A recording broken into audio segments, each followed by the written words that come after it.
Vous êtes peut-être le philosophe le plus connu de France. Je ne sais pas. Comment ça marche? On gagne ce titre dans une émission de télé-réalité? Tu crois que tu sais philosopher? Pourquoi les intellectuels sont-ils populaires en France? Nous, on n'aime pas ça. Philosopher aux États-Unis, c'est comme uriner. On n'aime pas voir ça en public. Mais vous êtes une sorte d'intellectuel. Fermez-la. BHL veut faire réécrire le Coran par un juif. Voilà qui est clair, BHL a le mérite d'être pour le coup honnête parlant de ce qu'il appelle lui-même l'œuvre de sa vie, faire réécrire le Coran par un juif. En même temps cela ne reste que la continuation de l'œuvre des siens, qui ont réécrit la Bible, tué le christianisme en pervertissant la société chrétienne de jadis. En réalité on se fout pas mal des petits caprices de BHL. Ce qui est intéressant c'est d'entendre clairement les intentions de la clique juifiste parler ouvertement de leurs réelles intentions par la voix de BHL, vis-à-vis du monde musulman où l'on crée le chaos un peu partout, Libye, Syrie, Afghanistan, Irak etc. L'autoproclamé imam de Drancy en est une démonstration claire de vouloir contrôler l'islam par la ruse, en habillant certaines marionnettes telles que Chalgoumi, en imam pour tenter d'orienter, tromper et falsifier l'islam pour en faire non pas un islam de France comme on peut l'entendre, mais un islam juif. Les juifistes ont mis l'église sous tutelle, la franc-maçonnerie juive en sont les garants, les décideurs de l'église, Vatican, les clés sont entre leurs mains, ils veulent faire la même chose avec l'islam. Cessez de croire que BHL, qui est vu par une grande majorité de gens comme un farfelu et moqué, comme c'est le cas pour François Hollande, que cela soit la réalité. Vous feriez plutôt bien de regarder les changements qui s'opèrent, vous comprendriez mieux qui sont les réels imbéciles. Vendredi 6 juillet 2012. Le criminel de guerre et fervent partisan du Grand Israël, Bernard-Henri Lévy a déclaré qu'il souhaitait voir le Saint-Coran réécrit et, de plus, par un juif. L'information, qui est passée totalement inaperçue, a été diffusée par WikiBHL, un site dédié à ce chauvin partisan du sionisme. Bernard-Henri Lévy a fait cette déclaration à Marc Roussel, le photographe qui l'accompagnait dans ses sorties à travers le monde. La grande œuvre de ma vie sera de faire réécrire le Coran par un juif, a-t-il lancé à son collaborateur.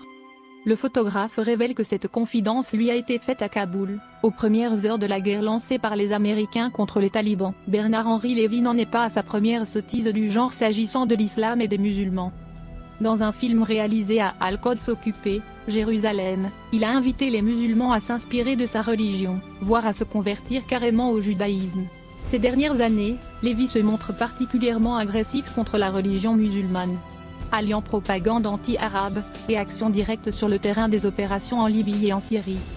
Du statut controversé de philosophe, beaucoup d'universitaires lui renient cette qualité pour ses lacunes scientifiques. Lévy le criminel est passé à celui de prosélyte et de partisan de la violence.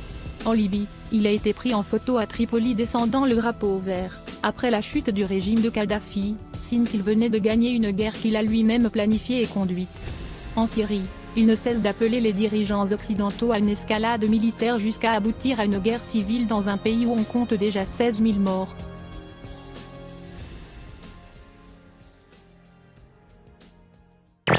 Bernard Lévy, dans vos articles, vous décrivez volontiers dans des pays en guerre, au milieu des chars ou des villes en flammes.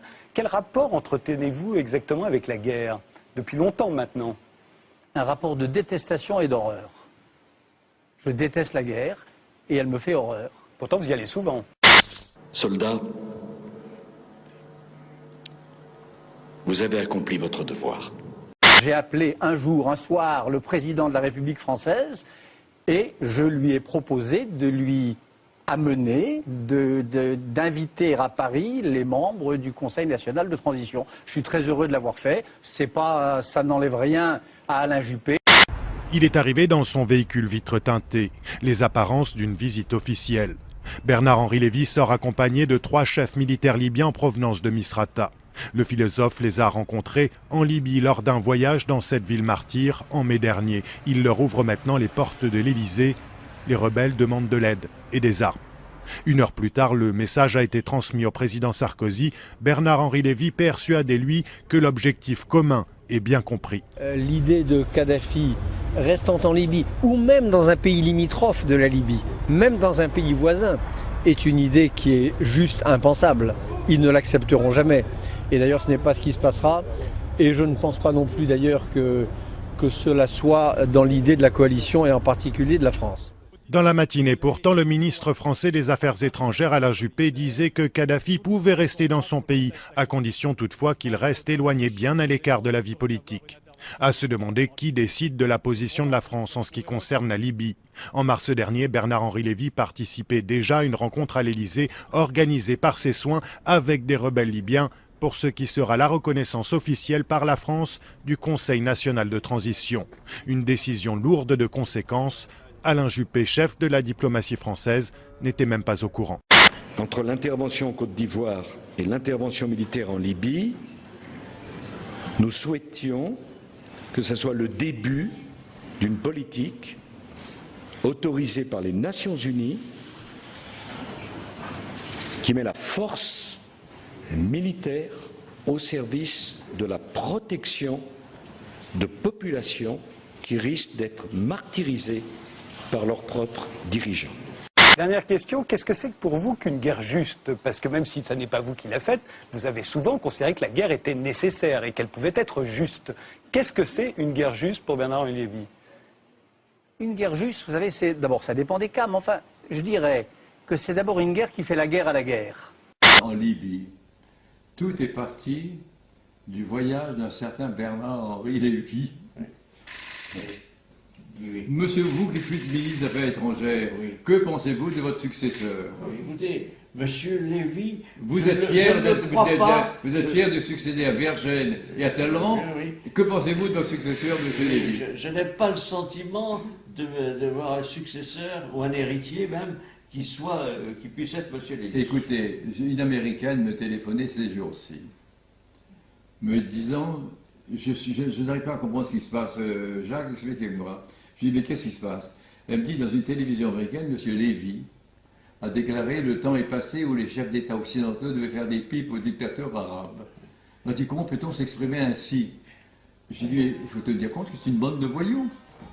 Et en plus des voyous aveugles. » Donc, qui dirige ce comité des opposants à Benghazi? C'est le ministre de la Justice qui présidait à la torture des infirmières bulgares. Enfin. Comme dans le cas de l'Irak, si vous vous souvenez bien, tous les prétextes ont été trouvés et seront apparemment légitimés pour justifier le vote des résolutions. Souvenez-vous de ce grand débat qui a eu lieu aux Nations Unies, où le délégué américain, le ministre des Affaires étrangères américain, le plus grand pays de la Terre, est arrivé avec des petites fioles sur le bureau qui était le sien, et il a dit, messieurs, tout est là, tous les produits chimiques dont dispose le dictateur de l'Irak, Saddam Hussein, sont là, et c'est pour ça qu'il faut y aller. Bon, Colline, tu vas aller au Conseil de sécurité des Nations Unies. Calme-toi. Dis donc, oh, je sais, on n'a pas trouvé d'armes. Tu la veux, celle-là? T'as vu, elle est partie, tu l'as pas vue. Bon. Tu veux des médailles, Colline, ou t'en veux pas? Voilà, garde à vous, garde à vous.